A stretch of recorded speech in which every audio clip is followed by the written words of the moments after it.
नमस्कार, आप सभी का इस सेशन में स्वागत है। स्विच इंडिया ये एक एनजीओ है जो 1,500 से ज़्यादा मेडिकल प्रोफेशनल्स और हेल्थ प्रोफेशनल्स से बना हुआ है।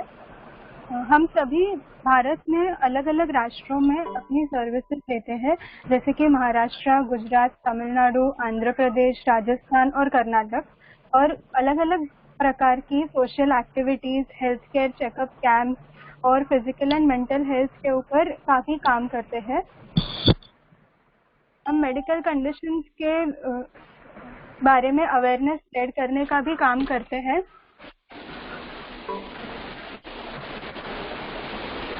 इस एनजीओ के द्वारा हमने ये टॉक अरेंज किया है नी पेन और उसके मैनेजमेंट के बारे में। हमारे साथ हमारे स्पीकर्स यानी कि हमारे प्रेजेंटर्स डॉक्टर प्रियंका जोशी और डॉक्टर अल्बर्टीना नाजिरत जुड़े हुए हैं। ये दोनों ही फिजियोथेरेपिस्ट हैं और घुटने के दर्द और उसके मैनेजमेंट के बारे में काफ़ी जानकारी रखते हैं। आप सभी से निवेदन है कि जैसे जैसे आप ज्वाइन करते हैं अपने माइक्स को म्यूट कर दीजिए, यानी कि उसको रेड होने तक रहने दीजिए। सेशन के अंत तक आप कृपा करके अपने माइक को म्यूट रखिए और अंत में आपको आपके सवाल पूछने के लिए माइक अनम्यूट करने का परमिशन दिया जाएगा। ठीक है, thank you so much. Remote को ढूंढने के लिए कुछ होता तो मेरा नहीं होता। हाँ?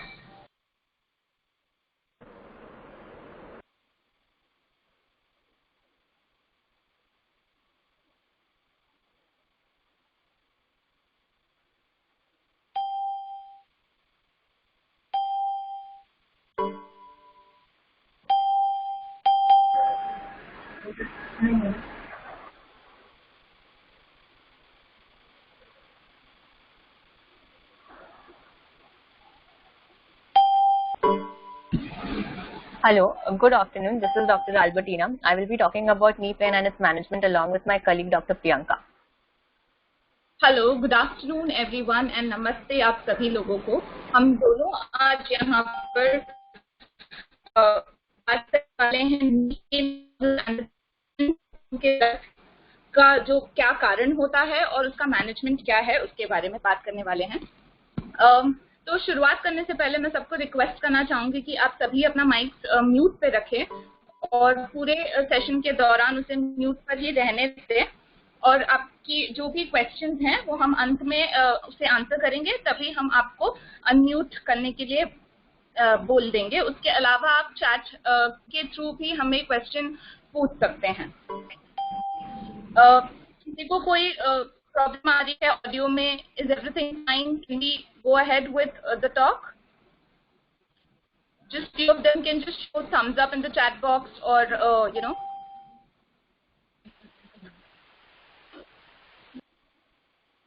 That's great. I can see some yes. That's good. All right. So before beginning, let me ask you all a question that why you all are gathered here? Are you primarily suffering from knee pain, or are you suffering from it often, or you just want to have some good knowledge previously so that you don't end up with a knee pain? How is it? What is the... You all can write down in the chat box so that I have an idea about if I have written for knowledge. Ashish is suffering from knee pain to help others. My voice is breaking. Sharma, Gayatri. Am I not that audible? Should I?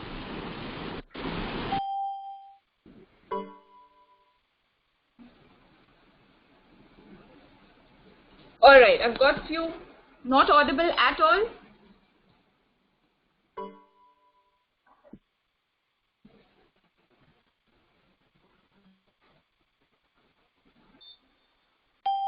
Audible. All right.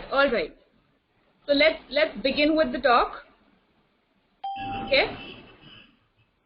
So to begin with, let me explain here that knee pain. When we say knee pain, we need to know what the knee comprises of. What is the structure of knee pain? हमें जानने की बहुत जरूरी है कि जब हम घुटने का दर्द कहते हैं तो वो कहाँ से आ रहा है।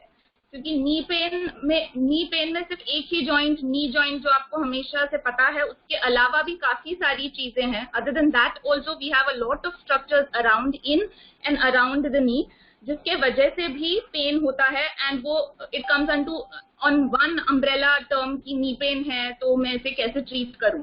So before proceeding with our talk, हमें आगे बढ़ने से पहले let's have a look on the structure of the knee to have a better idea about from where the pain can come.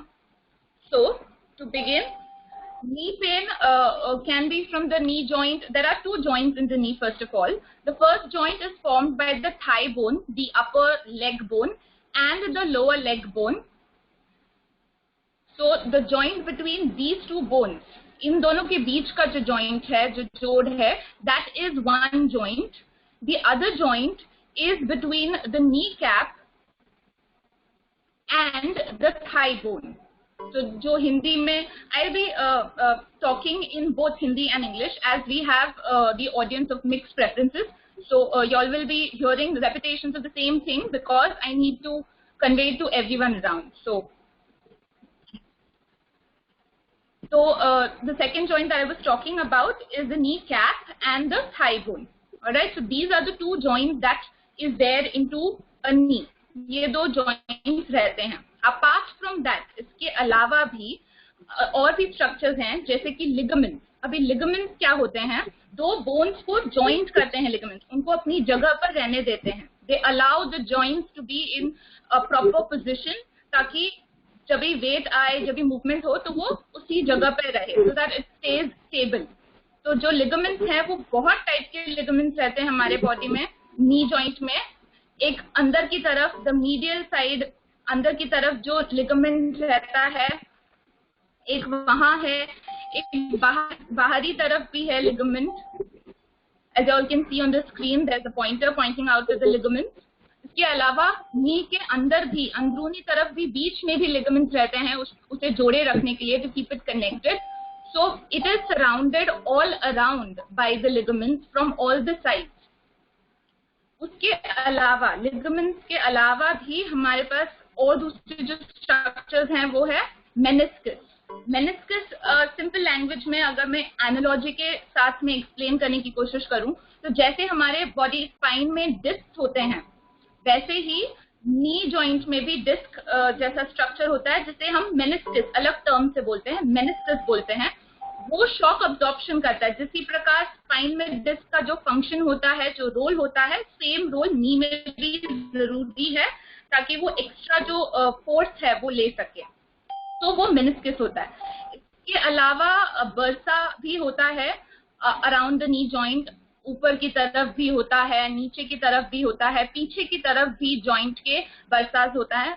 उसके अलावा मसल्स आते हैं ऊपर तरफ से, तो ऊपर से लेकर नीचे तक मसल्स जाएंगे, कुछ साइड से जाएंगे. तो मेन आइडिया ये सब डिस्कस करने का ये है कि जब भी किसी को घुटने में दर्द होता है, whenever someone is complaining of knee pain, it's not just from the joints. There are so many structures to keep it into account, and therefore a proper inspection, a proper examination of the joint, अच्छी तरीके से निरीक्षण करना उसका, उसकी जांच करने के बाद हमें पता लगाना चाहिए कि उसका what is the exact cause, उसका क्या असली कारण है जहां से घुटने में दर्द आ रहा है. वो जानने के बाद हम उसे जड़ से ट्रीट कर सकते हैं, उसे सही तरीके से मैनेज कर सकते हैं. We can manage it at the root cause. So this was about the structure. Let's move on to talk about what are the causes of knee pain. What we can हम classify कर सकते हैं, knee pain हो रहा है तो क्या क्या कारणों के वजह से हो रहा है. तो first cause is degenerative. So when we tell degenerative, that is due to aging. Aging के वजह से हमारे जो joints हैं वो घिस जाते हैं. आप first picture में देख सकते हैं कि joints के बीच में जो हमने अभी स्ट्रक्चर्स डिस्कस किए थे, वो जो डिस्क है, मेनिस्कस है, वो गायब हो चुकी है, वो पूरी तरीके से घिस चुकी है वहां पर, और दोनों जॉइंट्स एक साथ में कांटेक्ट में आ गए हैं, जो एक्चुअल जॉइंट में नहीं होता है. जैसे हमने प्रीवियसली जो आइडियल जॉइंट है वो देखा, उसमें कितने सारे स्ट्रक्चर्स आपने देखे थे, और अभी इस जॉइंट में अगर आप देख सकते हो तो वो सारे स्ट्रक्चर्स घिस चुके हैं, जा चुके हैं, रगड़ रगड़ के वो पूरे घिसने के बाद में directly bone to bone contact हो रहा है। ऐसा जो जॉइंट है, जब ये जॉइंट पे प्रेशर पड़ता है, जब हम चलते हैं या बैठते हैं, कुछ भी करते हैं, तो इस जॉइंट पे, घिसे हुए जॉइंट पे जब भी नॉर्मल मूवमेंट भी आप करोगे तो आपको वो दर्द देगा। तो ये जो चीज होती है वो एज जब भी होता है, एज जैसे जैसे बढ़ती है वैसे वैसे धीरे धीरे डीजेनरेशन जो हम कहते हैं वो होता जाता है, जिसकी वजह से ये घिसाई होती है। इसके अलावा सेकंड और इसी जो टर्म में है डीजेनरेटिव जो कारण है, उसी में हम ऑस्टियोआर्थराइटिस जो संधिवात जिसे कहते हैं, वो इसी कंडीशन के अंदर आता है कि एज पर एज जैसे बढ़ती है, जैसे डीजेनरेशन होता है, वो ऑस्टियोआर्थराइटिक होता है, संधिवात हो जाता है वहां पर। सेकेंड टर्म जो है ट्रॉमेटिक। ट्रॉमेटिक का मतलब हमें किसी कारण की वजह से चोट लग जाना। जब भी हमें किसी हादसे के वजह से, इंसिडेंट के वजह से इंजरी होती है, चोट लगती है, तो उसके वजह से जो भी पेन है उसे हम ट्रॉमेटिक के अंदर बताएंगे। थर्ड जो है, तो ये सेकंड पिक्चर में आप जो देख सकते हैं यहाँ पर, जो ये रेड और ब्लूइश हो चुका है घुटने के यहाँ पे, तो ये ट्रॉमेटिक नी का एक एग्जाम्पल है कि जब भी आप गिर जाते हो उस घुटने पर और जो प्रेशर पड़ने के वजह से, गिरने के वजह से ऐसे नील पड़ जाना जो हिंदी में कहते हैं, ये डिस्कलरेशन हो जाता है। तो हमें पता चल जाता है कि ये कोई इंजरी हुई है यहाँ पर, उसके कारण यहाँ पे आपको दर्द हो रहा है।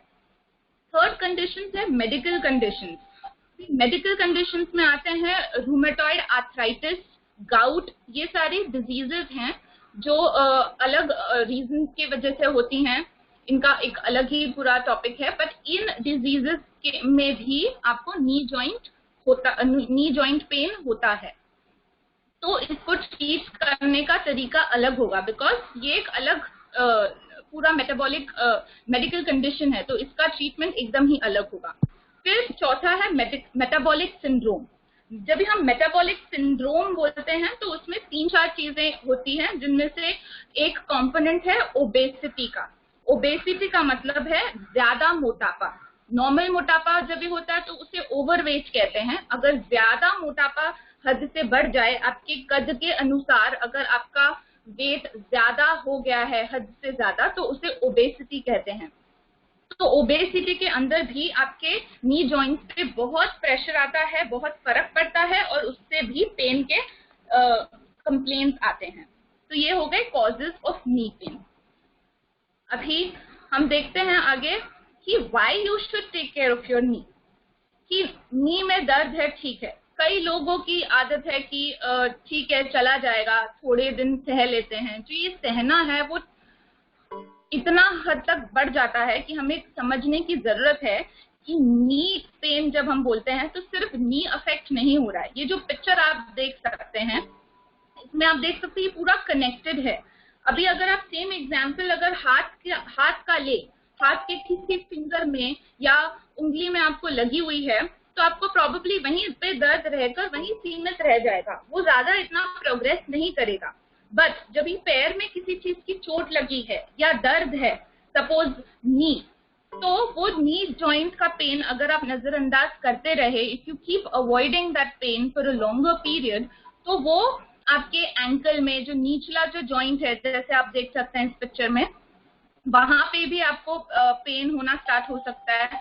नी के ऊपर जो जॉइंट है, हिप जॉइंट, वहां पर भी आपको वो पेन बढ़ सकता है। उसके अलावा वो बढ़ते बढ़ते कमर और फिर कमर से गर्दन तक की जो स्पाइन है वहां तक भी आपका वो पेन जा सकता है। तो ये कारण क्यों ऐसा हो सकता है, वो इसीलिए क्योंकि जब भी आपके घुटने में दर्द है, if there is pain in the knee, you will try and modify things. आप अपने डे टू डे चलने का ढंग, बैठने का ढंग, वो पेन को अवॉइड करने के लिए आप काफी सारी चीजें चेंज करेंगे। You will modify it so that वो पेन आपको किसी भी तरीके से थोड़ा कम फील होने लग जाएगा। और वो मॉडिफिकेशन इतना सटल हो जाएगा, वो इतनी आसानी से आपके इसमें ढल जाएगा कि आपको रियलाइज भी नहीं होगा कि आपने ये मॉडिफिकेशन किया है, जिसके वजह से सारा जो अलाइनमेंट है आपका बॉडी का वो बदल जाता है।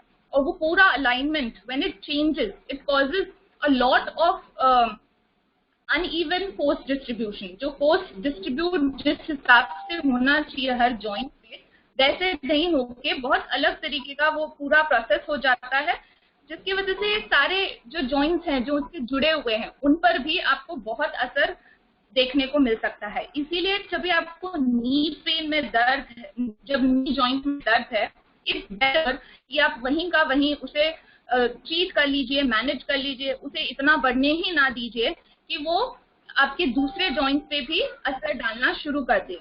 तो लिमिट योरसेल्फ, सीमित कीजिए उस पेन को और वहीं उसे रहने दीजिए, उधर ही मैनेज कर लीजिए, इससे पहले कि वो इतना बढ़ जाए कि बाकी जोड़ों में भी उसका असर दिखने लग जाए। So avoid taking it for granted, keep it limited to the knee joint and get it managed in the stipulated period so that it doesn't progress further to any of the other joints and cause you more difficulty and pain and lack of function. अभी आगे हम देखते हैं कि acute management for injury.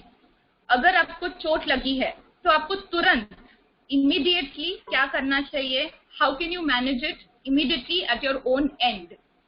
तो जब भी आपको चोट लगती है तो हो सकता है आपको ब्लीडिंग हो रही हो या बहुत सूज गया हो, तो उस बेसिस उस कंडीशन में क्या करना चाहिए। तो there is this word price, ये शब्द को आप ध्यान रखेंगे तो आपका जो मैनेजमेंट है वो आपको ध्यान रखने में दिक्कत नहीं होगी। you won't miss any of the steps. So to begin with price, P से प्रोटेक्ट। तो जहां भी लगी है आपको उस एरिया को आपको प्रोटेक्ट करना है, उसे और कोई चोट लगने नहीं देना है, उसे स्टेबल रखना है, स्थिर रखना है ताकि उस पर कम प्रेशर पड़े, कम तकलीफ हो। उसके अलावा रेस्ट देना है आपको, जितना हो सके उतना उसे यूज नहीं करना है, ताकि जब भी आप जितना उसका जो हीलिंग प्रोसेस है उसको आप बिना कोई हर्डल के शुरू होने दें और वो अच्छे से हील हो जाए। हीलिंग प्रोसेस जब स्टार्ट होता है और अब हम अगर उसी के बीच में हम मूवमेंट करने लग जाएं, हमारे जो डेली चीजें हैं, the daily activities that we do, if we keep continuing them, then the healing process is hampered and that's how the entire thing would get delayed. It will eventually heal, वो ultimately heal होगा, लेकिन उससे बहुत ज्यादा समय लग सकता है, तो हमें वो होने नहीं देना है। इसलिए तुरंत रेस्ट देना है उस जगह को जहाँ पर लगी है। फिर आइसिंग करना है जो जगह पे लगी है। इससे क्या होता है, दर्द जो है वो कम महसूस होता है। You can feel a little less pain when you ice it and the inflammation process is also a little better handled when you ice it around. फिर है compression, जब भी bleed हो रहा है सपोज, तो फिर आपको उस पर प्रेशर देना है, दबा के रखना है उस जगह को, the area that is bleeding, so that the bleeding due to the pressure is stopped.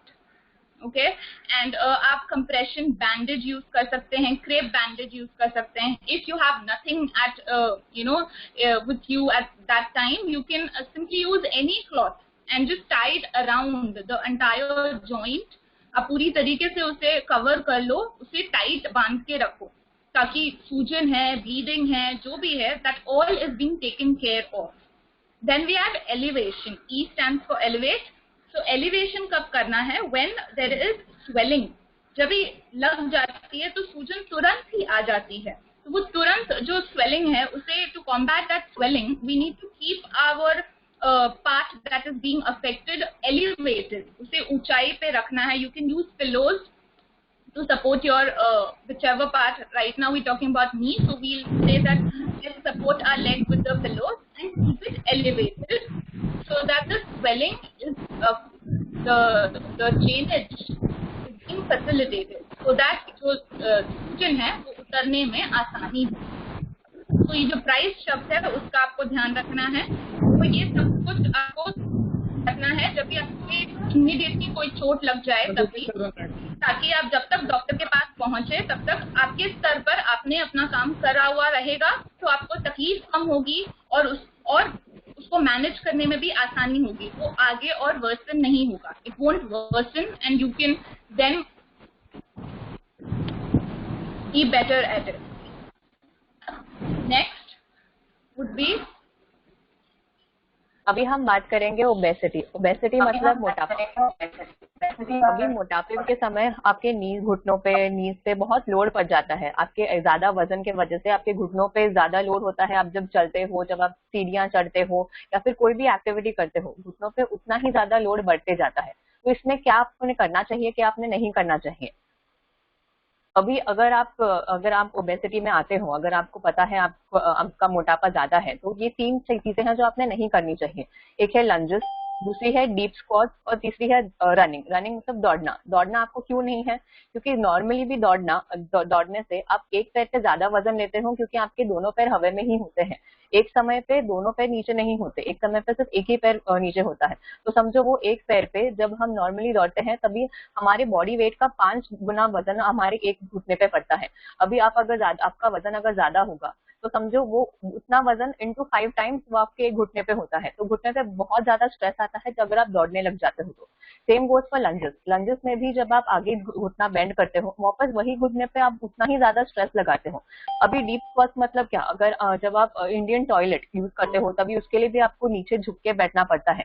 हो सके तो आप घर पे वेस्टर्न टॉयलेट यूज करो, नहीं है तो फिर वेस्टर्न पॉट आती है, वो यूज कर सकते हो, ताकि इतना झुक के आपके घुटने पे जो प्रेशर आता है वो थोड़ा कम हो और उसके वजह से आपको थोड़ी रिलीफ मिले. अभी ये चीजें थी जो आपको नहीं करनी चाहिए अगर आप ओबीज हो. तो क्या आप कौन सी चीजें जो आप कर सकते हैं. अभी हम स्विमिंग कर सकते हैं, एलिप्टिकल ट्रेनर यानी कि साइकिलिंग कर सकते हैं, या फिर वॉकिंग कर सकते हैं. स्विमिंग क्यों करते हैं, क्योंकि स्विमिंग में एक तो बॉडी वेट, पानी की वजह से आपका बॉडी वेट कम हो जाता है, आपके घुटनों पे वजन नहीं होता, आप तैरने लग जाते हो. और जब भी आप स्विमिंग करने लगते हो, तभी आपके हाथों और पैरों दोनों की दूसरे मसल्स काम करने लग जाते हैं. आपके नीज से लोड कंप्लीटली चला जाता है. उससे आपका वेट भी कम हो जाएगा, उससे आपकी एक्सरसाइज भी हो जाएगी. अभी अगर आप साइकिल यूज कर रहे हो, तो साइकिल में आप बैठे हुए हो और आपका पैर चला रहे हैं, घुटनों पे उतना वजन नहीं आ रहा है, घुटनों के मसल्स काम कर रहे हैं पर घुटनों पे वजन नहीं आ रहा है. वापस उससे आपकी वजन भी कम हो सकती है, उससे आपके मसल्स भी स्ट्रेंथ हो जाएंगे. चलने में आप नॉर्मल जैसे चलते हैं, उससे अच्छा अगर टहलना नहीं है, आप जैसे ब्रिस्क वॉक करते हैं, मतलब थोड़ी तेज गति से, और दौड़ना नहीं है. जैसे आप गार्डन में टहलते हैं वैसे भी नहीं, और थोड़ी तेज गति से चलेंगे, उससे भी आपके घुटनों पे उतना प्रेशर नहीं आता. क्योंकि जब आप चल रहे हो, तभी भी आपके दोनों पैर एक साथ में जमीन पे होते हैं. एक पैर एक हवा में बहुत कम समय के लिए होता है, कंपेयर टू जब आप दौड़ते हो एक पैर ही नीचे होता है और एक पैर ऊपर होता है. तो जब आप ब्रिस्क वॉकिंग करते हैं, जैसे कि तेज गति पे चलना, तभी भी आपके दोनों आपका जो वेट है वो दोनों घुटनों पे इक्वली डिवाइडेड होता है. अभी कौन से एक्सरसाइजेस आप कर सकते हो. अभी यहाँ पे मैं कुछ 4-5 एक्सरसाइजेस बताऊंगी जो आप घर पे कर सकते हो. ये लो इम्पैक्ट एक्सरसाइजेस है, इससे आपको घुटनों पे ज्यादा तकलीफ नहीं होगा और इससे आपकी घुटनों के अराउंड की मसल्स भी स्ट्रेंथ होगी. फर्स्ट वाली है अप एंड डाउन. इसके लिए आपको क्या चाहिए, आपको एक चेयर चाहिए जिस पे आप बैठ सकते हैं. चेयर आपके घुटनों की हाइट की लेवल की होनी चाहिए आइडियली. अगर नहीं हो तो उसके ऊपर चलेगी, उसके नीचे जितना हो सके उतना कम होना चाहिए. अभी घुटनों की हाइट की लेवल की चेयर, और आपने सीधा ऊपर उठना है. उठते समय ध्यान रखना है आपको आपकी छाती ज्यादा आगे नहीं करनी है और ज्यादा पीछे नहीं करनी है. जितना हो सके हाथ आपके बॉडी के पास ही रखनी है और सीधा ऊपर उठ के सीधा नीचे बैठना है. आपको ये तेज नहीं करना है, आराम से करना है. जितना तेज यूज करेंगे उतना कम आपका मसल वर्क होगा. हमें चाहिए कि हम आपके मसल्स को ट्रेन करें. जब आप नीचे बैठ रहे हो, बैठते समय भी तेजी से मत बैठो, छोड़ो मत अपने आप को, आराम से नीचे बैठो. दूसरी है काफ रेजेस. इसमें अगर आपको आपके टोज पे खड़े होना है. अगर आप खुद से नहीं खड़े हो पाते हैं, तो जैसे यहाँ पे दिखाया है, एक चेयर सामने रख सकते हैं, चेयर पे सपोर्ट लेके कर सकते हैं, या फिर आप टेबल की सपोर्ट लेके कर सकते हैं, या फिर आप वॉल की सपोर्ट लेके भी कर सकते हैं. दूसरा है काफ स्ट्रेच. काफ स्ट्रेच में काफ मतलब आपके घुटनों के पीछे का जो मसल है उसको स्ट्रेच करना. अभी आप चेयर को पकड़ के एक पैर आगे दूसरा पैर पीछे, हम पीछे वाले पैर को स्ट्रेच कर रहे हैं. तो उसके लिए हमें चाहिए कि हमारा जो एडी है वो जमीन से ऊपर नहीं आना चाहिए. ऊपर आ गया तो मतलब स्ट्रेच नहीं हो रहा है. जब तक वो आपकी एडी जमीन पे लगी रहेगी और आपका आगे वाला घुटना आगे लेना है. सिर्फ घुटना आगे लेने से नहीं होगा, इसको देखो, पूरी कमर और छाती सब आगे जा रही है, उसका सिर्फ घुटना आगे नहीं जा रहा है. आपको पीछे वाले पैर पे नीचे की तरफ मौत यहाँ यहाँ की तरफ बहुत अच्छा स्ट्रेस मालूम पड़ेगा। दूसरा है हैमस्ट्रिंग कर्ल। इसमें क्या करना है, आपने सिर्फ बेड पे लेटना है और अपने घुटने को मोड़ना है। वापस ये करते समय ध्यान रखना है कि आपका पैर कोई एक साइड पे नहीं जाना चाहिए। बहुत बार लोगों की एक मसल ज्यादा ताकतवर होने की वजह से वो पैर अंदर की तरफ लेके जाते हैं। अंदर की तरफ मतलब दूसरे पैर की तरफ लेके जाता है जब मोड़ते हैं। आप जितना ध्यान रख सकते हैं कि आप एक पैर सीधा ही ऊपर लेना है, और जब आप ऊपर ले रहे हैं आपकी कमर ऊपर नहीं आनी चाहिए। ध्यान में रखो कि जिस पैर को आप मोड़ रहे हो उस पैर का कमर बेड को दबाए रखे और उसको ऊपर आने ना दे। लास्ट वाला है नी रोल्स। इसमें आपने दोनों हाथ फैला के रखनी है और दोनों पैर मोड़ के रखनी है। दोनों पैर एक साथ में आप पहले एक बाजू में जमीन को टेकाएंगे, दूसरी बार दूसरे बाजू पे जमीन को टेकाएंगे। ये करते समय आपकी शोल्डर्स ऊपर नहीं आनी चाहिए, क्योंकि शोल्डर्स ऊपर आई तो फिर वो स्ट्रेच नहीं होता। अब एक साइड पे रख के शोल्डर दूसरे, सपोज आप लेफ्ट साइड पे दोनों पैरों को घुमा रहे हो तो आपकी राइट साइड की शोल्डर ऊपर नहीं आनी चाहिए। राइट साइड की शोल्डर जमीन को टेकी हुई ही होनी चाहिए। उससे आपके राइट साइड पे बहुत अच्छा स्ट्रेस मालूम होगा और उससे आपकी जो बॉडी पे लोड पड़ता है वो थोड़ा कम होगा। लास्ट वाला है ब्रिजिंग। इसमें आपने घुटना मोड़ना है।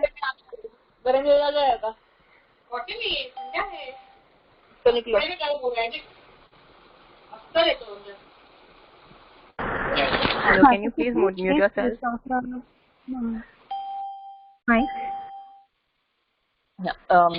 लास्ट वाला है ब्रिजिंग। इसमें आपने घुटना मोड़ना है और अपने आपकी कमर ऊपर लेनी है। अभी आपने कमर इतनी ऊपर लेनी है कि आपका एक मुट्ठी बना हुआ हाथ आपके कमर के नीचे से जा सके। थोड़ा ऊपर लेने से आपको जो मसल्स की जरूरत होती है वो काम नहीं करेगी। ये करते समय आप जो आपकी बटक्स है उसको टाइट स्क्वीज करके ऊपर लेनी है। ओके, ये था अभी मोटापे के बारे में। अभी हम बात करेंगे ऑस्टियोआर्थराइटिस मतलब संधिवात का।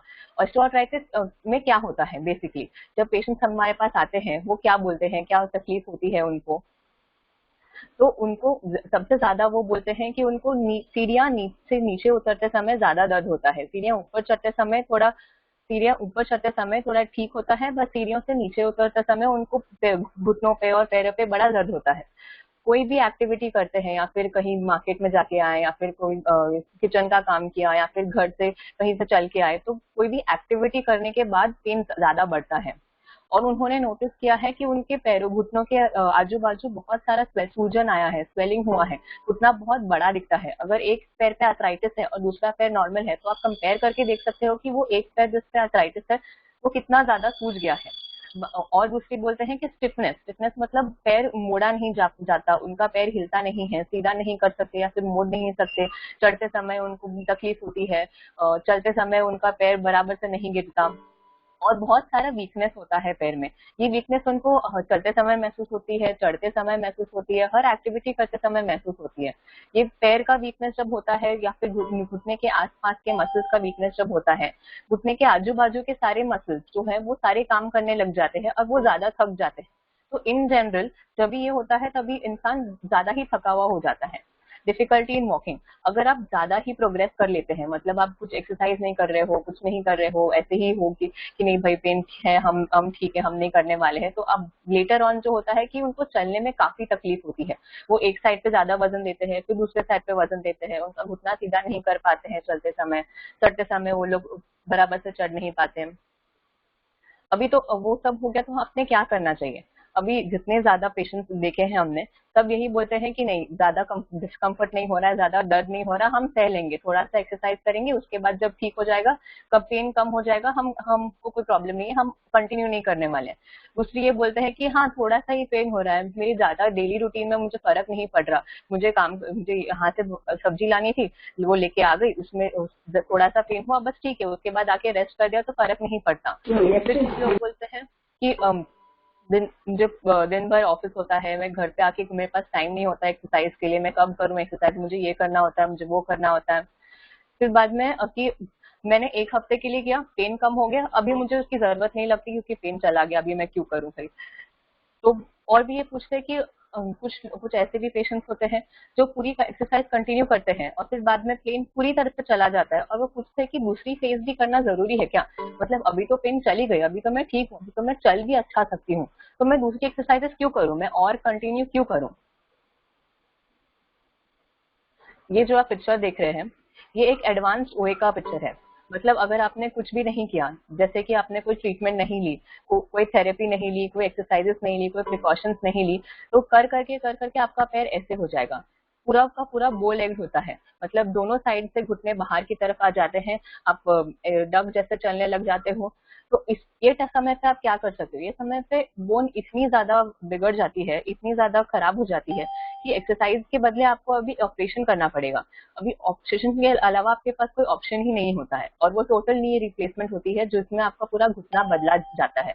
अभी वो उसका क्या है कि आपने वो कर दी उसके, और उसकी वो लिमिट जब तक वो इम्प्लांट सही रहते हैं वो 10 से 15 साल होते हैं, डिपेंडिंग अपॉन आपने कौन सी इम्प्लांट ली है। तो आपने जितनी जल्दी की वो ऑपरेशन, उतना जल्दी आपको सेकेंड ऑपरेशन करना पड़ेगा क्योंकि वो इम्प्लांट खराब हो गए।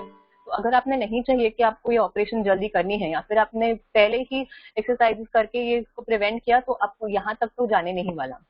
तो आप क्या कौन से एक्सरसाइजेस कर सकते हो। ओके, बिफोर दैट, जब आपको ऑस्टियोआर्थराइटिस की वजह से पेन होता है तभी आपको क्या क्या मैनेज कर सकते हो, आप घर पे क्या क्या चीजें कर सकते हो वो पेन को थोड़ा कम करने के लिए। अभी हम पेन के बारे में बात कर रहे हैं, तो पेन दो रीजन की वजह से होती है। एक होती है मसल पेन और दूसरी होती है स्वेलिंग की वजह से पेन या फिर बोन रिलेटेड पेन। तो पहले हम मसल पेन की बात करेंगे।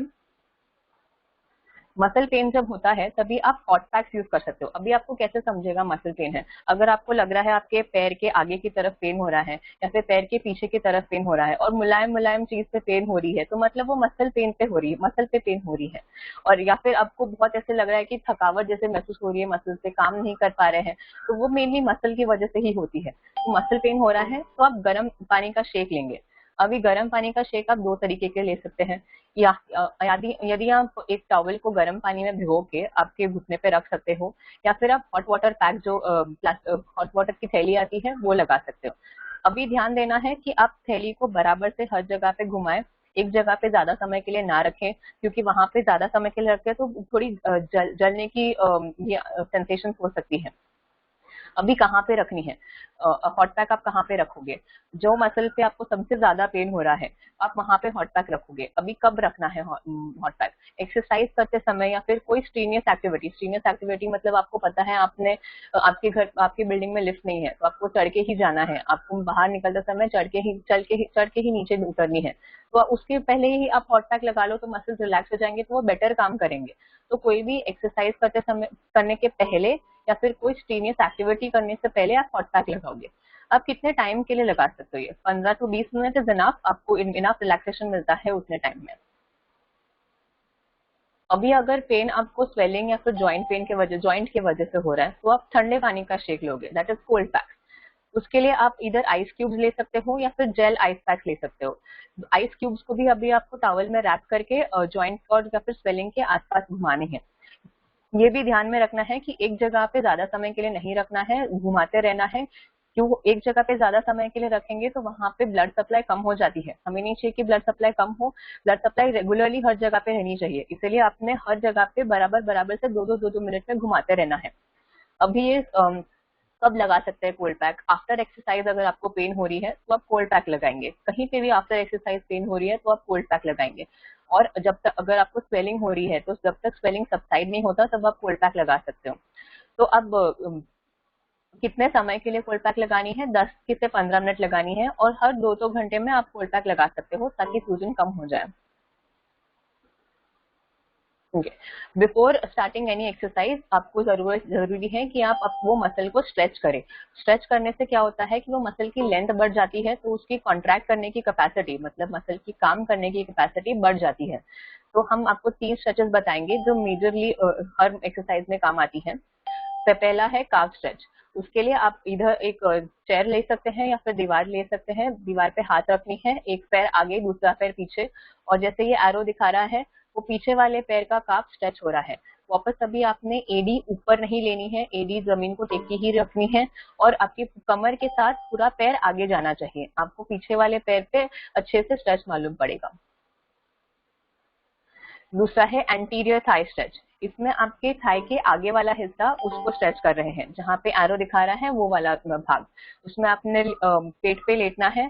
अब यहाँ पे उन्होंने डोरी की इस्तेमाल की है, आप दुपट्टा का भी इस्तेमाल कर सकते हो। एंकल पे दुपट्टा बांधना है और उसको हाथ से ऊपर की तरफ खींचना है, कि उतने समय के लिए खींचना है जितना समय आपको स्ट्रेच मिल रहा हो। हर स्ट्रेच 30 सेकेंड्स के लिए होल्ड करनी है और 3 बार करनी है। Last one is an outer leg stretch, इसके लिए एक वापस दीवार पे साइड से दीवार पे हाथ रखनी है, एक पैर आगे दूसरा पैर पीछे। जो भाग आपका दीवार की तरफ है वो वाला पैर पीछे होगा, जो भाग दीवार के से दूर है वो वाला पैर आगे होगा, और आपने दीवार से दूर बेंड करना है, जैसे ये यहाँ पे बेंड कर रहे हैं, यहाँ पे ये आपको ये तरफ से ये साइड पे बेंड करनी है ताकि ये पूरे बाहर के शरीर पे स्ट्रेच पड़ेगा। ये वो था अभी स्ट्रेचेस के बारे में। अभी हम बात करेंगे एक्सरसाइजेस के बारे में। अभी हर एक्सरसाइज यहाँ पे बताई जा रही है वो आपको 12 रेपिटेशन करनी है, यानी कि 12 बार, और दिन में 2 बार करनी है। तो सबसे पहली एक्सरसाइज है स्टैटिक क्वाड्रिसेप्स, मतलब अपने एक तौलिया लेना है, तौलिया नहीं मिला तो एक पिल्लो भी ले सकते हैं, तकिया भी ले सकते हैं, वो घुटने के नीचे फोल्ड करके रखनी है और आपने पूरा पैर नीचे दबानी है। यहाँ पे आप अगर सीधा ऐसे बैठ सकते हैं तो ऐसे बैठो, या फिर सीधा लेट के भी कर सकते हैं, कुछ भी चलेगा। आपने बस पैर नीचे तौलिया पे दबानी है। दूसरा है वास्टस मीडियालिस एक्सरसाइज, ये वापस यही मसल को टारगेट कर रही है, जहाँ पे मैंने एरो लगाया है ये वाले मसल को।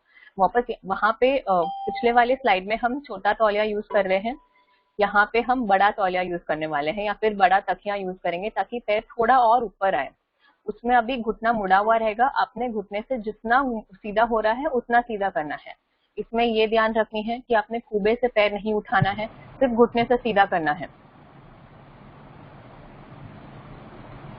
दूसरा है स्ट्रेट लेग रेज, इसमें जब आप कर रहे हो तभी सीधा लेटना है, दूसरा वाला पैर मोड़ के रखना है, उससे आपको स्टेबिलिटी मिलेगी, आप इधर उधर नहीं गिरोगे, और पैर ऐसे ऊपर लेनी है। ये करते समय ध्यान रखना है कि आपकी ये वाली जो पैर ऊपर ले रहे हैं वो भाग का कमर ऊपर नहीं आना चाहिए। वापस अगर वो कमर ऊपर आने लगेगा तो आप वो मसल को काम नहीं करवा रहे जिसको हमें ट्रेन करनी है, आप दूसरे मसल यूज कर रहे हैं, कॉम्पनसेट कर रहे हैं बेसिकली। तो ध्यान रखो कि ये कमर नीचे जमीन पे ही दबे हुए होना चाहिए और सिर्फ पैर ऊपर आना चाहिए। और एक्सरसाइज करते समय सांस रोकनी नहीं है, सांस अंदर बाहर करते रहनी चाहिए। एक इजी आसान तरीका है इसके लिए कि आप जोर से काउंटिंग करें। जब आप जोर से काउंटिंग करते हैं आपको सांस रोकने की ऑप्शन नहीं मिलती है, तो वो कॉन्स्टेंटली रहता है। दूसरा है हिप अबडक्शन, इसमें आपको एक साइड पे लेटना है और जैसे यहाँ पे पैर को ऊपर करना है।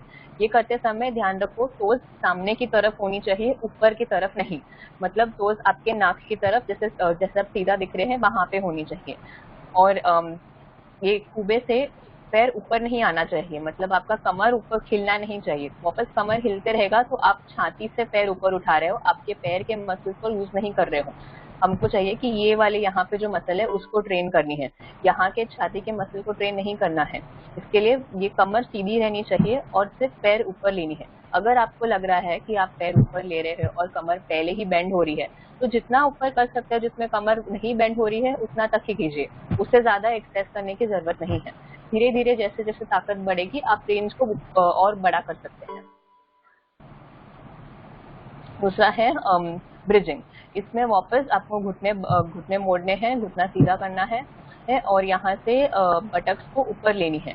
ये करते समय यहाँ पे आप जितना ज्यादा ऊपर ले सकते हैं उतना ऊपर लेना है। जैसे हम मोटापे के समय बात किए थे तभी वहाँ पे हमने बटक्स को सिर्फ थोड़ा सा ही ऊपर लिया था।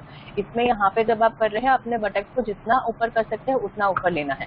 और एक और चीज ध्यान रखनी है, ये जब करते समय आपके बटक्स को टाइट स्क्वीज करना है और फिर ऊपर लेना है। दूसरा है घुटने से पैर को सीधा करना, इसमें आपने एक चेयर पे बैठना है और चेयर से घुटने को सीधा करना है और फिर मोड़ना है। वापस ये ध्यान रखो जैसे ये पीछे जा रही है आपको ध्यान में रखना है कि आप पीछे पीछे ना झुके, जितना हो सके वही जगह पे बेंड सीधा रह के ही अपने घुटना सीधा करना है। और घुटना सीधा करने के बाद जैसे नीचे लाते हो वैसे धीरे धीरे नीचे लाना है, जल्दी जल्दी में घाई घाई में नीचे नहीं लाना है, या फिर घुटने को ऐसे छोड़ना नहीं है कि वो अपने आप नीचे आ जाएगा, आराम से कंट्रोल्ड होना चाहिए। है हील रेजेस, वापस ये जो चेयर अगर आपसे खुद से नहीं हो पा रहा है तो चेयर को पकड़ के आप टोज पे खड़े रह सकते हैं, या फिर टेबल पे सपोर्ट लेके आप टोज पे खड़े हो सकते हैं।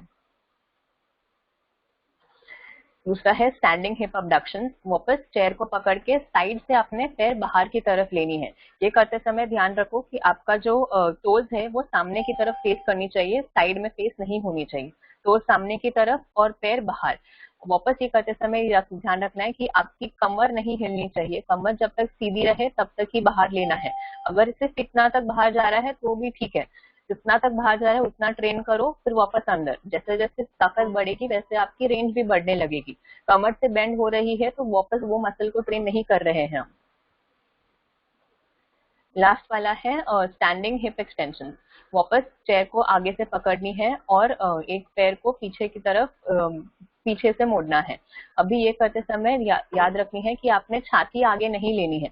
अगर आपने छाती आगे ली तो और पैर पीछे जा रहा है तो आपने बेसिकली कोई मसल वर्क किया नहीं है। छाती आगे गई और उसके वजह से मोमेंटम की वजह से आपका पैर पीछे गया। अगर आपने चाहिए कि पैर बराबर से पीछे जाए बराबर से पीछे जाए तो छाती को मेंटेन करो कि आगे ही रहे, कि सीधा ही रहे।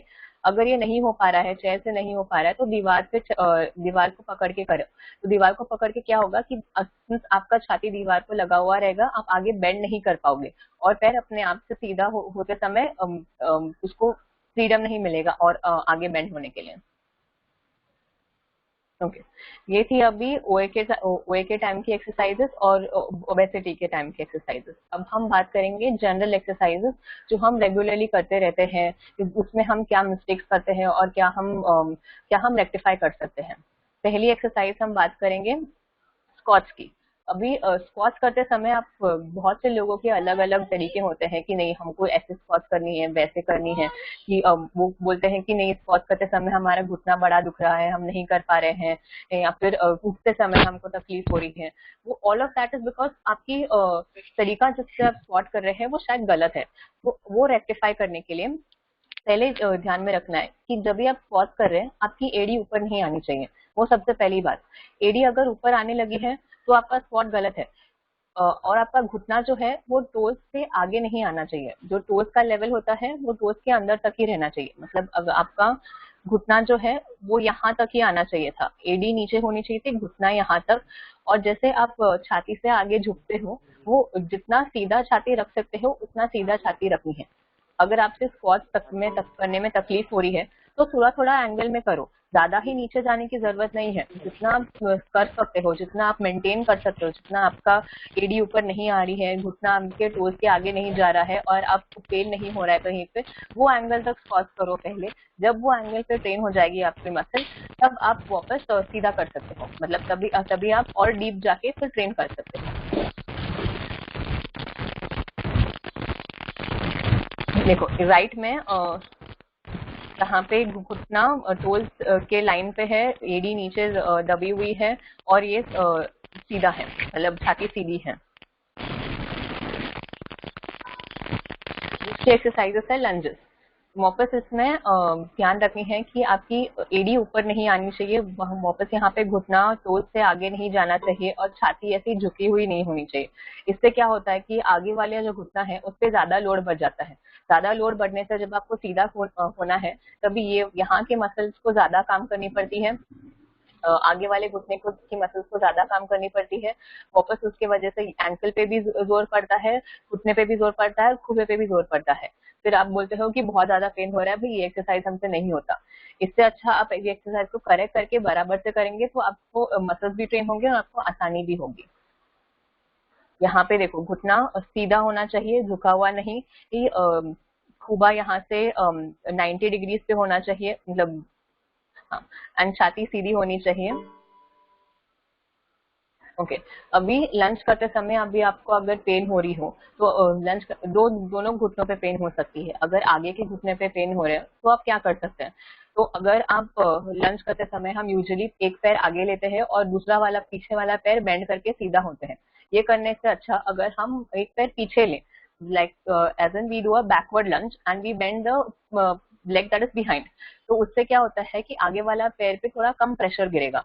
और अगर आपको लग रहा है कि आपका आगे वाला पैर बहुत ही ज्यादा आगे जा रहा है, आप कंट्रोल नहीं कर पा रहे हो कि वो टोल्स के विद इन रहे, टोल्स के अंदर ही रहे, तो आप ये एक स्टूल ले सकते हो आपके सामने, या फिर आप कोई टेबल रख सकते हो आपके सामने, जिससे आपका घुटना वो टेबल को अटकेगा तो आपका घुटना और आगे जा नहीं पाएगा, और फिर आप लंच कर सकते हो। इससे आपका फॉर्म मेंटेन रहेगा, लोड बराबर से डिस्ट्रीब्यूट हो जाएगा, और आप छाती भी सीधा मेंटेन कर पाओगे।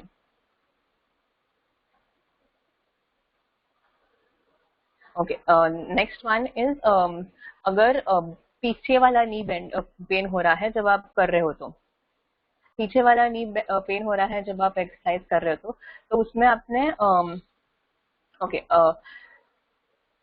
छाती को आगे नहीं, नॉर्मल मेंटेन करनी है, छाती को ज्यादा झुकाना नहीं है। अगर आप छाती को ज्यादा आगे झुकाएंगे तो आपका बॉडी वेट का जितना रेशियो है वो वापस वो आगे वाले घुटने पे ज्यादा बढ़ने लगता है और पीछे वाले घुटने पे कम।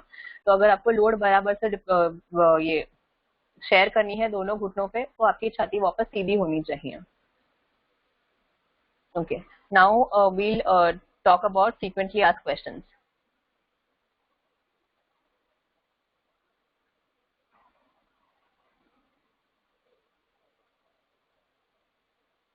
प्रियंका?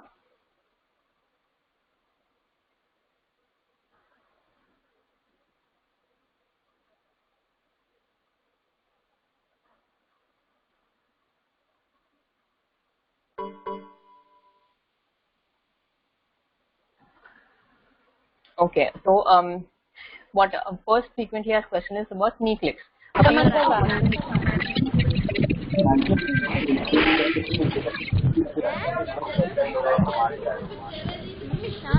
ఇప్పుడు అంటున్నారు చూడు నీ బయలాడు. హలో,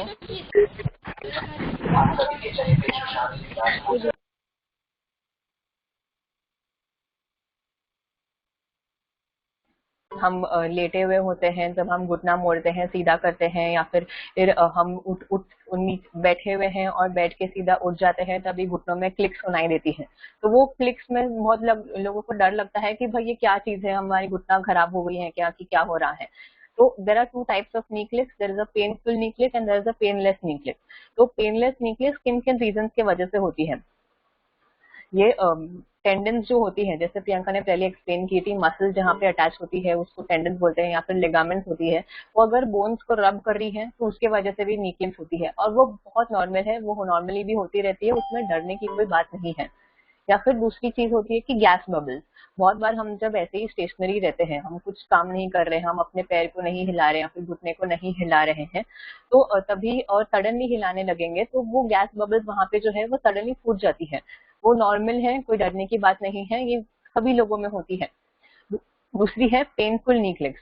अगर आपको ये नी क्लिक्स समझ में आ रही है और ये बहुत पेन हो रही है आपको नी क्लिक्स में, तो आपके 3 रीजन हो सकते हैं।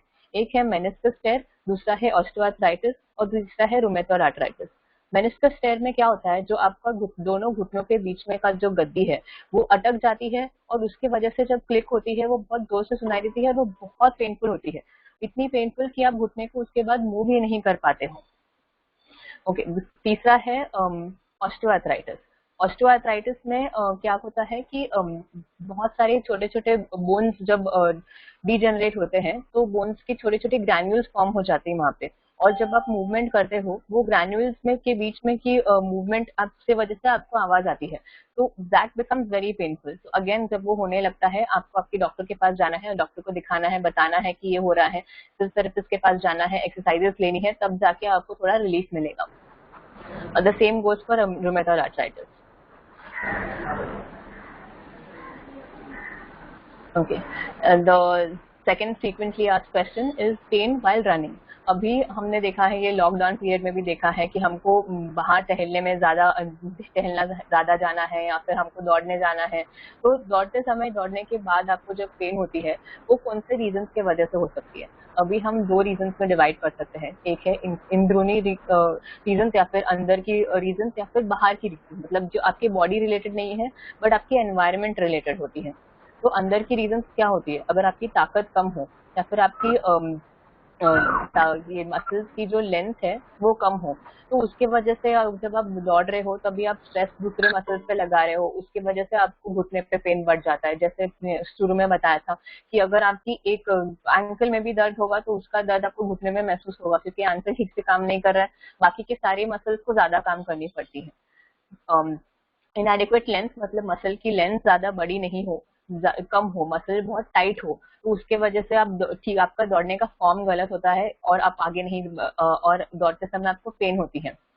Next is extensive factors which is like hard surface. अभी अगर आपने भी महसूस किया रहेगा कि अगर आप ग्रास पे दौड़ते हो और अगर आप रोड पे दौड़ते हो उसमें काफी फर्क महसूस होता है। रोड पे दौड़ते हो तभी जो जमीन से आपको फोर्स मिलता है वो काफी ज्यादा होता है और वो घुटने पे ज्यादा प्रेशर मिलता है। वैसे अगर आप ग्रास पे दौड़ रहे हो या फिर मिट्टी पे दौड़ रहे हो तो आपको जमीन से फोर्स उतना ही कम मिलता है एंड वो घुटने के लिए, पैर के लिए ज्यादा ही बेटर रहेगा। हर टाइम जब आप दौड़ रहे हो कोशिश करो आप सॉफ्ट सरफेस पे दौड़ो। Soft surface in the sense गद्दी पे नहीं, बल्कि ग्रास पे दौड़ो या फिर सैंड पे दौड़ो। उसके बाद है इम्प्रॉपर शूज। अभी अगर आपने बहुत ही ज्यादा टाइट शूज लगाया है या फिर आपने जैसे चलने वाले शूज पहने हैं या फिर आपने चप्पल पहन के आप दौड़ रहे हो तो उसके वजह से भी पेन होती है। क्या होता है कि आपके शूज को मेंटेन करने के लिए आपके पैर के अंदर स्ट्रक्चर्स को ज्यादा काम करनी होती है, तो वो दौड़ने के समय instead of being working during running वो शूज को संभालने में काम वर्क करने लग जाते हैं। तो आप जब दौड़ रहे हो अपने प्रॉपर रनिंग शूज से ही दौड़नी चाहिए। और तीसरी बात है फॉल्टी टेक्निक। अभी ये this is not the scope of this lecture, next lecture में हम आपको रनिंग के बारे में सीधा सब कुछ बता के फॉल्टी टेक्निक, गुड से प्रॉपर टेक्निक्स के बारे में एक्सप्लेन कर सकते हैं। Okay, so now when do you see a doctor for a kneecap injury? Now if you have अगर आपको बहुत ही ज्यादा सीवियर पेन और स्वेलिंग है जो 48 आवर्स से ज्यादा हुआ है, नाउ ये स्वेलिंग किस रीजन की वजह से हो सकता है? ये ट्रॉमा की वजह से होता है या फिर अगर आपने गलती से कहीं आपका घुटना कहीं लग गया हो या फिर आप चलते समय किसी गाड़ी ने थोड़ा घुटना को मार दिया हो या फिर आपका घुटना ट्विस्ट हो गया हो या फिर आप बैठे हुए थे और उठते समय आपने बहुत जोर से क्लिक सुनाई दिया और फिर बाद में आप वहीं पे घुटना अटका है, घुटना सीधा नहीं हो रहा है और स्वेलिंग बहुत ही ज्यादा हो रही है और 48 आवर्स से ज्यादा है, आपने आइस भी लगाया, आपने कंप्रेशन भी किया, स्वेलिंग कम ही नहीं हो रहा है, अब तब आपको डॉक्टर के पास समझना चाहिए कि जब भी आपने डॉक्टर के पास जानी है खुद से कोई ट्रीटमेंट मत कीजिए। वापस कोई लाउड पॉपिंग साउंड सुनाई दे, जैसे मेनिस्कस इंजरी में जैसे सुनाई देती है, लाउड साउंड सुनाई देती है, या फिर अगर आप दौड़ते समय आपको साउंड सुनाई दिया और ऐसे लगा कि कुछ हुआ है घुटने में, तभी वापस जाना चाहिए। नाउ जब आपका नी अनस्टेबल है और आप वेट नहीं ले पा रहे हो, ये आपको कैसे समझेगा? आप जब खड़े हो रहे हो और आपको लग रहा है कि आप एक ही पैर पे ज्यादा वजन दे रहे हो और जब आप चल रहे हो तभी आप जिस पैर पे दर्द हो रहा है वो पैर पे वजन कम दे रहे हो, तो आप ऐसे इधर उधर और छाती कर करके ही चल सकते हो, सीधा चल नहीं पा रहे हैं तभी आपने वापस डॉक्टर के पास दिखानी है।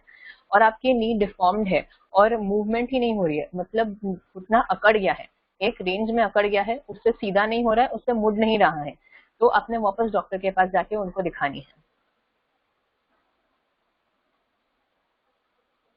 Okay, ergonomics. अभी घुटनों को बचाने के लिए आप क्या क्या चीजें कर सकते हैं घर पे, या फिर घुटनों की पेन से कम होने के लिए आप क्या क्या चीजें घर पे कर सकते हैं? सोते समय आप कुछ चीजें ऐड कर सकते हो आपके स्लीप टेक्निक्स में, जिससे आपके घुटनों पे जो प्रेशर पड़ती है वो थोड़ी कम हो। जब आप पीठ पे लेट रहे हो तभी आप घुटनों के नीचे एक ऐसे तौलिया रख सकते हो या फिर एक पिल्लो रख सकते हो, कुछ भी फोल्ड करके नीचे रखनी होती है ताकि आपका घुटना सीधा ना हो। जितना कभी कभी घुटने के पीछे वाला जो मसल है वो बहुत ही टाइट हो जाता है, वो टाइट होने की वजह से आपका पूरा कमर आगे की तरफ होता है और आपकी पीठ पे बहुत प्रेशर आने लगती है। जैसे ही आपने यहाँ पे पिलो रख दिया वहां आपकी पीठ पे भी प्रेशर कम जाएगा, आपके घुटने पे प्रेशर कम जाएगा और दोनों जगह की पेन कम होती है। वापस अगर आपको साइड में सोने की ज्यादा आदत है तो दोनों घुटनों के बीच में एक ऐसा तौलिया रखिए क्योंकि नहीं रखने से क्या होता है कि ये जो ऊपर वाला पैर है वो आगे आता है और वो बहुत झुका हुआ होता है, मतलब मुड़ा हुआ होता है। और जैसे ही मुड़ा हुआ होता है, इस पे घुटनों पे बहुत ही स्ट्रेस जितना पड़ता है ना, वो बहुत ज्यादा पड़ने लग जाता है और घुटनों की अंदर की तरफ पे स्ट्रेस बढ़ती है। यहाँ पे सिंपली पिलो रखने से आपकी घुटनों पे भी स्ट्रेस कम हो गया है और आपकी पीठ पे भी स्ट्रेस कम हो गई है। तीसरी बात है कि ये आप पिल्लो रखिए, आपके कुबे के नीचे पिल्लो रखिए। जब आप, अगर आप पेट पे लेटना आपकी आदत है, पेट पे लेट के सोना, तो आपके कुबे के नीचे आपने पिल्लो रखनी है, ताकि आपका, अगर आपको पूरी तरह समय ऐसे झुका हुआ रहना, झुके हुए रहते हो और आप सीधा नहीं रह पाते हो, और पेट पे लेटने से आपको नीज पे पेन होती है, कमर पे पेन होती है, तो जैसे आप पिल्लो रखेंगे तो आपका वो लेंथ ज्यादा बढ़ जाता है और आपको पेन कम होगा। दूसरी है कि बैठते समय आप कैसे बैठेंगे। हमेशा ध्यान रखो कि घुटने सपोर्टेड होने चाहिए। जितना ज्यादा हो सके उतना घुटना सपोर्टेड रखने की कोशिश कीजिए। अगर आप टेबल पे बैठे हुए हो तो कोई चेयर और टेबल पे बैठे हुए हो तो कोई स्टूल रखें जिससे आपके घुटने सपोर्टेड हो। अगर घुटने पहुंच नहीं पा रहे हैं या फिर सोफा पे बैठे हुए हैं तो आप कोई गद्दी रख सकते हो नीचे, या फिर कोई टेबल या फिर कोई चेयर, या फिर बेसिकली सोफा को सीधा करके भी रख सकते हो। घुटने बेसिकली सपोर्टेड हो, पैर बेसिकली सपोर्टेड होना चाहिए ताकि घुटने पे ज्यादा लोड ना पड़े। दूसरी चीज है, आपने प्रॉपर फुटवेयर पहननी चाहिए। बहुत बार हमने नोटिस की है कि लोग गलत फुटवेयर पहनते हैं। गलत इन द सेंस कि उनके, आपने समझनी है कि आपके पैर को कौन सी फुटवेयर सबसे ज्यादा हेल्प करती है। अगर आपके पास बहुत सेंसिटिव लेग्स है या फिर आपको थोड़ा सा चलने में, एड़ी में बहुत तकलीफ होती है, घुटने में बहुत तकलीफ होती है, तो try going for a softer sole. आपको जब आप खरीदने जाते हो, आपको जब आप महसूस करते हो घुटने शूज को या फिर चप्पल को, तब आपको समझेगा कि उसकी जो सोल होती है वो कुछ शूज की बहुत सॉफ्ट होती है, कुछ शूज की हार्ड होती है। हार्ड सोल्स में लोड भी उतना ज्यादा बढ़ता है, जो एंकल पे लोड बढ़ता है, एडियो पे लोड बढ़ती है, घुटनों पे लोड बढ़ती है, एंड आफ्टर दैट फीट पे भी बढ़ने लग जाती है। तो अगर आप सॉफ्ट सोल खरीदेंगे तो सॉफ्ट सोल्स में लोड थोड़ा डिस्ट्रीब्यूट हो जाता है एंड घुटने थोड़े ज्यादा इजिली मैनेजेबल होते हैं। Okay, to summarise the entire talk, तो आपने ध्यान रखना है कि आप फिजिकली जितना हो सके उतना एक्टिव रहना चाहिए। आपके हर डेली एक्टिविटीज में try incorporating a few exercises. जितना हो सके सुबह में और शाम में एक्सरसाइजेस करेंगे तो आप प्रोफाइलैक्टिक, बेसिकली आपने नहीं चाहिए कि हमको कुछ हो या फिर कोई नी पेन हो, उसके पहले ही अगर आपने थोड़े से ही सिंपल एक्सरसाइजेस किए तो इट इज वेरी प्रिवेंटिव। आपकी स्ट्रेंथ बढ़ेगी, आपका चलने का तरीका बढ़ेगा, आपके चढ़ने के तरीके बढ़ेंगे, you will also be more active. तो दूसरी बात है, don't wait for the pain to get worse. अगर आपको पेन हो रहा है घुटने में या फिर कहीं पे भी, आप इमिडिएटली और आपने 2 दिन आइस वगैरह सब किया फिर भी आपको पेन हो रहा है, कम नहीं हुआ है, इमिडिएटली आपके फिजियोथेरेपिस्ट और आपके डॉक्टर के पास जाइए और उनको दिखाइए, उनको बोलिए कि भाई पेन हो रही है, क्या करना चाहिए। तो have a conversation with them. If you can not go to them, have an online conversation with them. Yes, and हर चीज के लिए अगर आपने एक्सरसाइजेस भी करनी है तो फिजियोथेरेपिस्ट को कंसल्ट करके एक्सरसाइजेस कीजिए। बहुत बार हम एक्सरसाइज करने जाते हैं पर फॉर्म गलत होती है, इन द सेंस हम कर रहे हैं एक्सरसाइज बट हमारी तरीके जिससे हम कर रहे हैं वो गलत है। वापस उससे आपकी घुटनों पे या फिर कहीं और पेन होने लग जाती है, फिर वापस आप बोलते हो कि भाई आपने तो गलत एक्सरसाइजेस बताई। तो जितना हो सके फिजियोथेरेपिस्ट के सामने कीजिए या फिर डॉक्टर को दिखाइए कि ये करते समय पेन हो रही है। Okay. So this was about the webinar on knee pain. I hope all of you liked it. You all can join the Switch India's fitness challenge. For being a part of it, you all can contact Jash Modi. The email ID is over here, and you all can follow us on Instagram, Facebook, YouTube, Twitter, and LinkedIn. We'll keep you updated about more challenges. Hopefully, we are going to come up with a new challenge which is regarding the knee. Thank you. Any questions?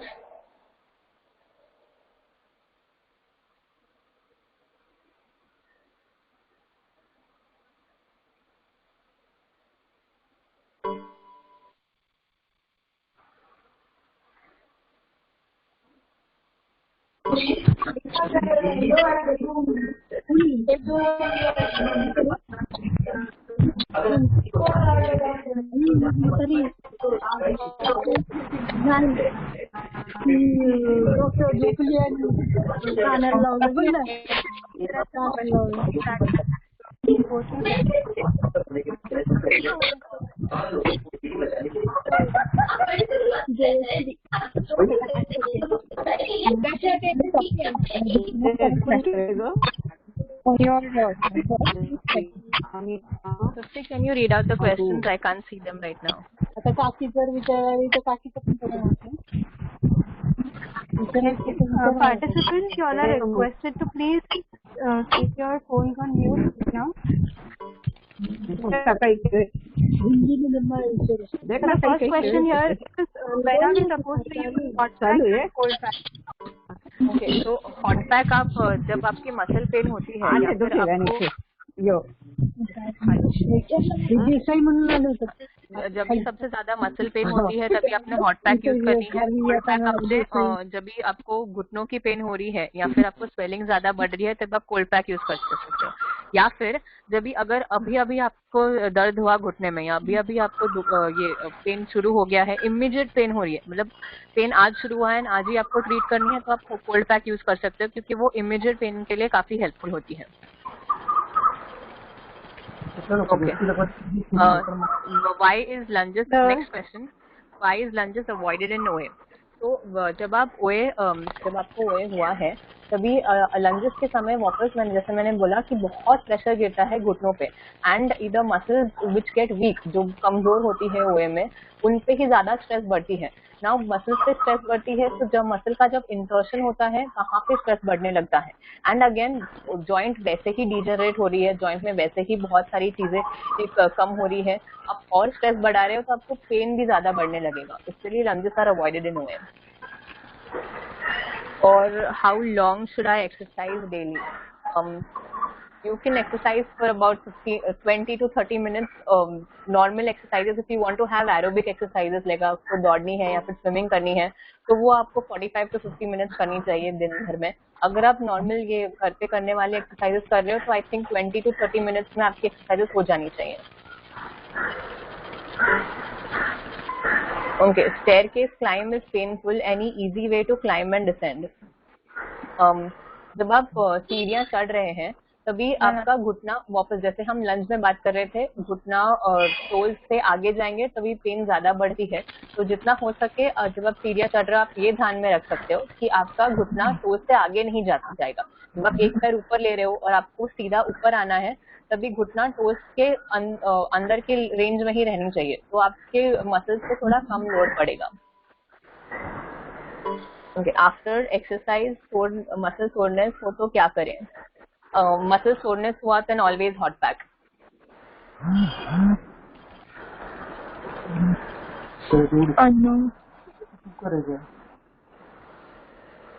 Is clicking sound on sitting related to arthritis? No, it is not. Not always will it be related to arthritis. If clicking sound is painful, then you can suspect कि arthritis हो सकता है. Then you can show your doctor that. If you are normally getting clicking sounds, it is not always related to arthritis. Sometimes students gain experience in kneecaps and give the clicking sensation. Yeah. So a lot of times when you're standing or you're walking, your kneecap has moved from its original position and it does not move like a very huge range. बहुत थोड़ी सी range के लिए वो move होती है and that is because जो बाहर की तरफ की जो पेशियाँ होती है वो टाइट होती है, तो उसके लिए आपने थोड़ा सा स्ट्रेच करेंगे तो वो उससे आपका पेन रिलीज होगा। Again that will have to see your physiotherapist for that because it's advisable कि आप घर में ना करें वो।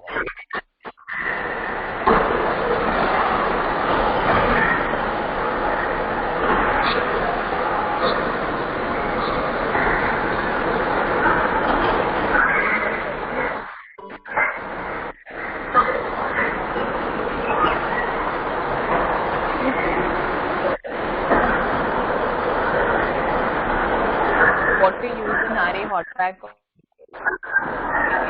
RA, always use a hot pack because that gives more relaxation.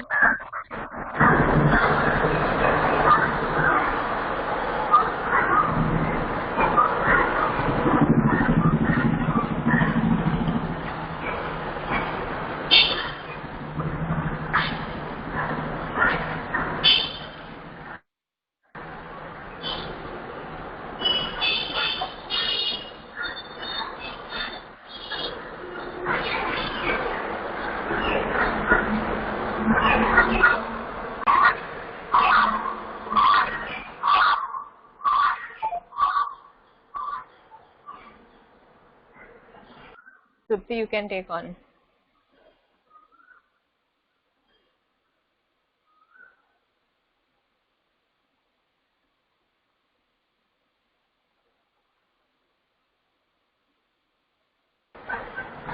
Okay, so I hope all the doubts are cleared. Are there any more questions?